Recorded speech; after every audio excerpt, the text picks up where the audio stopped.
असम में पहले 4-5 साल में एक बार बाढ़ आता था, लेकिन अब हर साल 4-5 बार बाढ़ आता है। और जब भी बाढ़ आता है असम में, ट्रेनें पटरियां छोड़ के पलटने लगती है, रोड नदियां बन जाती है, इंसान और जानवर पानियों में बहने लगते हैं। और तो और इससे लगभग 200 करोड़ रुपए का लॉस होता है हर साल।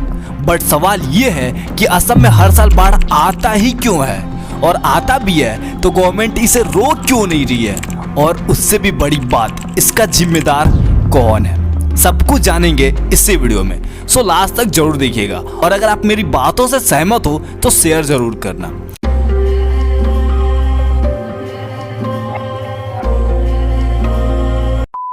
सर्दी, गर्मी, बरसात के मौसम के जैसे बाढ़ का भी मौसम असम के लोगों को झेलना पड़ रहा है। और ये मौसम वहां के लिए कितना भयावह हो सकता है, आप इन तस्वीरों में खुद देख सकते हो।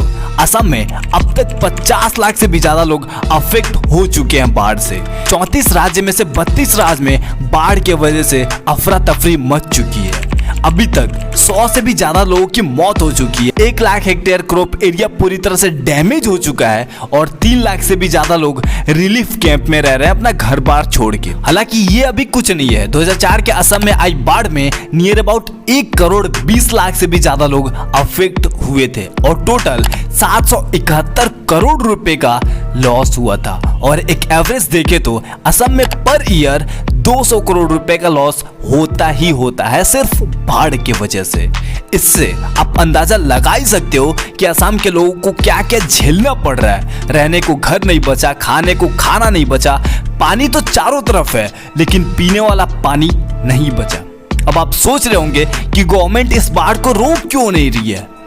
इसे बताने से पहले मैं आपको बता दूं कि असम में हर साल बाढ़ आता ही क्यों है। तो इसका एक दो कोई रीजन नहीं है, बताता हूँ। असम एक ऐसा स्टेट है ना जो चारों तरफ नदियों से घिरा हुआ है। लगभग 45 से 50 टोटल रिवर्स है असम में, लेकिन ब्रह्मपुत्र नदी सबसे प्रमुख नदी है असम का। और यही नदी असम में हर साल बाढ़ आने का मेन कारण होता है।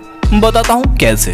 पॉल्यूशन और टेम्परेचर के बढ़ने की वजह से तिब्बत के पठार पर जमी बर्फ और हिमालय का ग्लेशियर तेजी से पिघलते हैं, जिससे ब्रह्मपुत्र नदी और अन्य नदियों पर बने बांधों का जलस्तर बढ़ जाता है। और तो और हर साल चाइना, भूटान, नेपाल और पड़ोसी राज्यों से ब्रह्मपुत्र नदी में पानी छोड़ा जाता है, और असम में आते आते उस पानी का फ्लो बहुत ज्यादा हो जाता है और सारे तटबंध टूट जाते हैं, क्योंकि सभी तटबंध 1950-60 के ही बने हैं, जिसकी वजह से पूरा पानी रिहायशी इलाकों में भर जाता है, और इसे ही तो फ्लड मीन्स बाढ़ बोलते हैं। हालांकि असम में बाढ़ आने का 2-3 और रीजन है। फर्स्ट, ब्रह्मपुत्र बोर्ड के मुताबिक असम में हर साल एवरेज से 248 सेंटीमीटर से 625 सेंटीमीटर ज्यादा बारिश होती है, जिसकी वजह से यहाँ बाढ़ आने का चांस बहुत ज्यादा हो जाता है। सेकंड, असम में रहने का बहुत कम ही जगह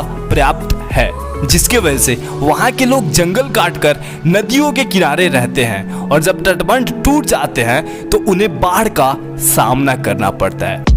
क्या असम में बाढ़ रोका जा सकता है या नहीं, इसे बताने से पहले मैं आपको बता दूं कि क्या गवर्नमेंट इसे रोकने के लिए कुछ कर भी रही है या नहीं। गवर्नमेंट ने अब तक 30,000 करोड़ रुपए खर्च कर चुकी है असम को बाढ़ से बचाने के लिए, बट अभी भी सफल नहीं हो पाई है, और हालात डे बाय डे और खराब होते जा रहा है। एक तरह से वो सारे पैसे कहीं ना कहीं वेस्ट ही हुए। और रही बात असम को बाढ़ से बचाने की, तो चाइना, नेपाल, भूटान से पानी के बारे में सही टाइम पे इंफॉर्मेशन लेके गवर्नमेंट असम तटबंधों को और मजबूत कर सकती है या फिर बनवा सकती है, लेकिन ऐसा गवर्नमेंट नहीं करती, पता नहीं क्यों।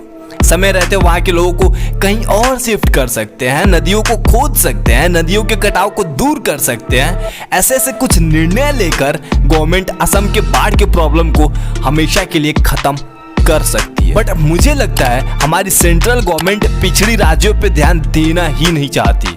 जैसे अभी कुछ ही दिनों में बिहार में भी बाढ़ आना शुरू हो ही जाएगा हर बार की तरह, लेकिन फिर भी गवर्नमेंट बिहार के बाढ़ को रोकने के लिए अभी तक कुछ नहीं कर रही है। लेकिन क्यों? क्योंकि सरकार को पिछड़ी राज्यों से कोई फर्क ही नहीं पड़ता है यार, लेकिन हमें फर्क पड़ता है।